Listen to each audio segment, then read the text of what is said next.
எங்கிருந்து நீ வந்தாயோ கோடீஸ்வரா, எங்கள் நெஞ்சினில் நிறைந்து நின்றாயே கோடீஸ்வரா. நிதம் எங்கள் நினைவுகள் உந்தன் அருளலையில் சங்கமம் கோடீஸ்வரா.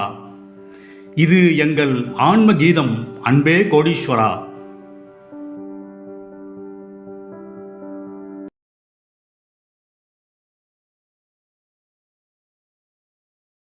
கோடீஸ்வராய நமக. வணக்கம். இது பரிணாமத்திலே மறைந்திருக்கின்ற மாபெரும் அருள் மாளிகை. கடவுள் கடை கண் பார்த்தால் கவலை எல்லாம் தீரும். கண்ணிமைக்கும் நேரத்தில் காலம் நல்லதாகும். கடவுள் கடை கண் பார்த்தால் கவலை எல்லாம் தீரும். கண்ணிமைக்கும் நேரத்தில் காலம் நல்லதாகும். கணக்கினார் ஞாபகம் வந்ததுங்க. அப்போ நண்பர் சொல்லிய அந்த காட்சிகள்லாம் எனது மனக்கண் முன்னே தோன்றின. 2010 வருஷம் வாக்கிலங்க எனது நண்பருங்க, அவர் எப்பயுமே வார வாரம் போவாருங்க. அப்படிங்கிறப்போ ஒரு சனிக்கிழமை கணக்கன்பட்டி போயிருக்காருங்க. அங்கே போகிறப்ப ஒரு சுமாரான கூட்டங்க, ஒரு 25 பேர் இருந்திருப்பாங்க. பகல் ஒரு 10:30 மணி இருக்குங்க. இப்படியே உட்காந்துட்டு இருக்காங்க. கணக்கனார் வந்து அப்படியே உலாத்திக்கிட்டே இருக்காருங்க. அவரோட பாணியை அப்படியே உலாத்திக்கிட்டே இப்படி அப்படியே உலாத்திக்கிட்டே இருக்காருங்க. அப்போ பாருங்க, திடீர்னு ஒரு குறிப்பிட்ட இடத்துல நிற்கிறாருங்க. அந்த இடத்துல வந்து ஒரு 45 வயது மதிக்கத்தக்க ஒரு நபர், அவருடைய மனைவி, அவங்க மகன் ஒரு 18 வயசு இருக்குங்க. 3 பேர் நிற்கிறாங்க. அங்கே நின்றுட்டு சொல்கிறாருங்க, கணக்கனார் சொல்கிறாரு அவங்கள பார்த்து, ஏண்டா தலை குனிஞ்சு படித்தா தானடா தலை நிமிர்ந்து வாழலாம் அப்படின்னு சொல்கிறாருங்க. சுற்றி நிற்கிறவங்களுக்கு ஒன்றும் புரியலைங்க. இவங்களுக்கு முதல்ல வந்து இவங்க 3 பேருக்கும் அவர் சொன்னது சரியாக காதில் விழுதுங்க. மறுபடியும் கணக்கனார் சொல்கிறாரு, ஏண்டா தலை குனிஞ்சு படித்தா தானடா தலை நிமிர்ந்து வாழலாம் அப்படிங்கிறாருங்க. இப்போ சவுண்டு கிளியராக கேட்டதுங்க 3 பேருக்கும். உடனே 3 பேரும் சாஷ்டாங்கமாக கணக்கனார் காலில் விழுகிறாங்க. சாமி அப்படிங்கிறாங்க. பக்கத்துலலாம் ஒன்றும் புரியலைங்க. அப்படி சொல்லிட்டு அப்படி ஒரு 10 வினாடி ஒரு அருட்பார்வை மாதிரி பார்த்துட்டு மறுபடியும் உலாத்திக்கிட்டே இருக்காருங்க. அந்த காட்சி முடிஞ்சதுங்க. கணக்காக அப்புறம் அவர் வழக்கப்படி ஒரு அந்த சிறப்பு வேலையில் எங்கேயோ போயிட்டாருங்க. சுற்றி நிற்கிறவங்கலாம் அவர்கிட்ட கேட்குறாங்க, அந்த குடும்பத்துக்காரர்கிட்ட கேட்குறாங்க, என்னங்க சார் இந்த மாதிரி சொல்லிட்டு போகிறாரு, தலை குனிஞ்சு படித்தா தான் தலை வந்து வாழலாம்னு சொல்லிட்டு போகிறாரு, என்ன அப்படிங்கிறப்ப நீங்கள்லாம் ஒரு காலில் வந்து நமஸ்காரம் பண்ணீங்களே, உடனே அப்படியே மகிழ்ச்சியோட நமஸ்காரம் பண்ணீங்களே, என்ன விஷயம்னு கேட்குறப்ப அவங்க சொல்கிறாங்க, அந்த பையனும் முதல்ல ஸ்டார்டிங்கில் சொல்கிறாங்க, அந்த 18 வயசு பையன் அவன் சொல்கிறான், இந்த மாதிரிங்க நான் வந்து பொள்ளாச்சியில் வந்து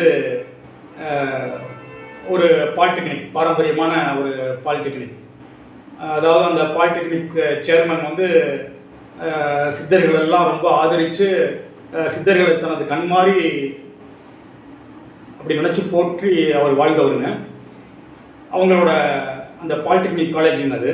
அந்த காலேஜில் வந்து அந்த பையன் சொல்கிறான், அந்த பாலிடெக்னிக் காலேஜில் தான் படித்தேங்க, எனக்கு வந்து ஒரு நாலேஜே கிடையாது, படிப்பறிவே கிடையாது, எழுத்தறிவும் கிடையாது. சொல்லப்போனால் நான் ஓப்பனாக சொல்கிறேங்க, எனக்கு நிறையா அரியர்ஸ் இருந்ததுங்க, ஏகப்பட்ட இதுங்க, இன்னும் இருக்குது, அரியர்ஸ் இருக்குது. ஒரு ஒரு பேப்பர் அல்லது 2 பேப்பர் தாங்க நான் பாஸ் பண்ணியிருப்பேன், அதுவும் பார்டர் மார்க்கு தாங்க. அதை நினச்சிட்டே வந்தோங்க அப்படின்னா அவங்க அப்பாவும் இடைமறித்து சொல்கிறாருங்க, இந்த மாதிரி நாங்களாம் 2 பேரும் ரொம்ப கவலைப்பட்டுகிட்டே வந்தோங்க, இப்போ தான் ஃபஸ்ட் ட்ரிப் நாங்கள் வந்து கணக்கனாரை பார்க்குறதுக்கு வர்றோம், இந்த மாதிரி நான் பையன் நிலைமையை நினச்சிட்டே வந்தேன், படிப்பே ஏற மாட்டேங்குது, நிறையா செலவு பண்ணியிருக்கோம், 2வது எங்களுக்கு ஒரே பையன்தான், மற்ற எங்களுக்கு ஒன்றும் சொத்து பத்தெல்லாம் எதுவும் கிடையாது, இந்த பையனோட எதிர்காலம் தான் எங்கள் எதிர்காலமும் அப்படின்ட்டு அவர் அப்பா சொல்கிறாருங்க. அவங்க அந்த அம்மாவும் ரொம்ப அப்படியே அழுகிற மாதிரி மூஞ்சி வச்சுட்டு இருந்தாங்க. இந்த மாதிரி வச்சுட்டே இருந்தோங்க. அவர் கணக்கனாருக்கு எப்படி தெரிஞ்சோ தெரியல, பாருங்க தலை குனிஞ்சு படிச்சா தானே தலை நிமிர்ந்து வாழலான்னு சொல்றாருங்க. சொல்லிட்டு ஒரு அருட்பார்வையும் பார்த்தாருங்க. அந்த ஒரு 10 வினாடி அவர் பார்த்ததுல வந்து எனக்கு வந்து அந்த பையன் சொல்றான், அந்த 10 வினாடி பார்த்ததுல வந்து எனக்கு வந்து என்னுடைய உள்ள வந்து என்னென்னமோ ஒரு ஒரு தெய்வீக உணர்வுகள்லாம் வந்து நாடி நரம்புல பரவன மாதிரி உணர்ந்தாங்க அப்படின்னு சொன்னாங்க. அப்புறம் எல்லாரும் போயிட்டாங்க. அப்புறம் பல வருஷங்கள் கழிச்சு பாருங்க, எப்பயுமே மூட்டை பகவானோட அருள் அதுதானே. எனது நண்பருக்கு ஒரு காட்சியை அவர் பார்க்குற மாதிரி வச்சு திருப்பி வந்து அதே காட்சியோட தொடர்ச்சியை என் நண்பர் பார்க்குற மாதிரி வச்சுருவாருங்க மூட்டை பகவான். ஏன்னா ஒரு சாட்சி வேணும் இல்லையா. பல வருஷங்கள் கழிச்சு எனது நண்பர் வராருங்க. அப்போ அந்த பையன் குடும்பம், அதாவது அவங்க அப்பா அம்மா எல்லாம் வர்றாங்க. பையனுக்கு நல்ல வயசாக இருந்ததுங்க, நல்லா ஒரு மெச்சூர்டாக இருந்தான், நல்லா தேஜஸாக இருந்தான். இவர் வந்து அந்த பையன் அடையாளம் கண்டுபிடிச்சி கேட்குறாருங்க அந்த பையன்கிட்ட. அந்த பையன் சொல்கிறான், இப்போ நாங்கள் ஈஸ்ட் ஆஃப்ரிக்காவில் வந்து ஒரு கம்பெனியில் வந்து மெக்கானிக்கல் இன்ஜினியராக நான் ஒர்க் பண்ணிகிட்ருக்கேன். எனக்கு வந்து ஏகப்பட்ட, நான் எனக்கு உங்களை பார்த்த ஞாபகம் இருக்குது, உங்கள்கிட்ட சொன்ன பார்த்தீங்களா, எனக்கு ஏகப்பட்ட அரியர்ஸ் இருந்தது. நான் ஒரு பேப்பரை தான் நான் பாஸ் பண்ணியிருந்தேன், படிப்பே ஏறல, படிப்பறிவும் இல்லை, எழுத்தறிவும் இல்லைன்னு சொன்னேன் பார்த்தீங்களா. அப்போ கூட மூட்டை பகவான் வந்து ஒரு 10 வினாடி என்னை பார்த்தாருன்னு சொன்னேன். அப்போ ஒரு நாடி நரம்புகள்லாம் பலவிதமான தெய்வீக உணர்ச்சிகள் ஏறணும்னு சொன்னேன் பார்த்தீங்களா. அதுக்கு எல்லாமே ஒரு காரணம் இருக்கியா. அப்புறம் நான் போனோம்னா என்னுடைய நிலைமைகள் கொஞ்சம் கொஞ்சமாக மாறினது. படித்தா நான் கொஞ்சம் புரிஞ்சுக்கிட்டேன். அதே மாதிரி எனக்கு ஸ்பெல்லிங் மிஸ்டேக்லாம் வர்றதில்லை. எனக்கு வந்து இங்கிலீஷ் நாலேஜும் வந்தது. எப்படி வந்ததுன்னே தெரியலையா. ஆனால் எனக்குள்ள ஒரு உந்துதல் வந்து மூட்டை பகவானை பார்க்குறப்ப அந்த அருள் பார்வையில் நான் உணர்ந்தேன். அது ஒரு தொடர்ச்சியாக தான் எவ்வளவோ நடந்தது. அப்புறம் பார்த்தீங்கன்னா நான் வந்து அந்த டிப்ளமா பாஸ் பண்ணிட்டேன். 3 இயர் டிப்ளமா கோர்ஸு அது நான் வந்து பாஸ் பண்ணிட்டேன்.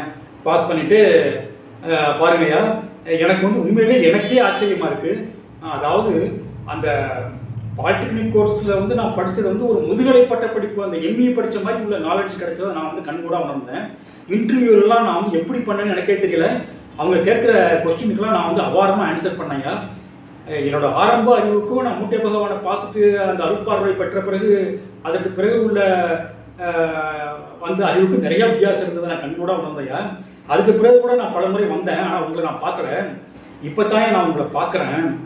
இப்போ நான் வந்து ஈஸ்ட் ஆஃப்ரிக்காவில் வந்து ஒரு கார்ப்பரேட் கம்பெனியில், அந்த கார்ப்பரேட் கம்பெனி பேரை சொல்லி அதில் வந்து ஒரு பெரிய பொசிஷனில் இருக்கேன்.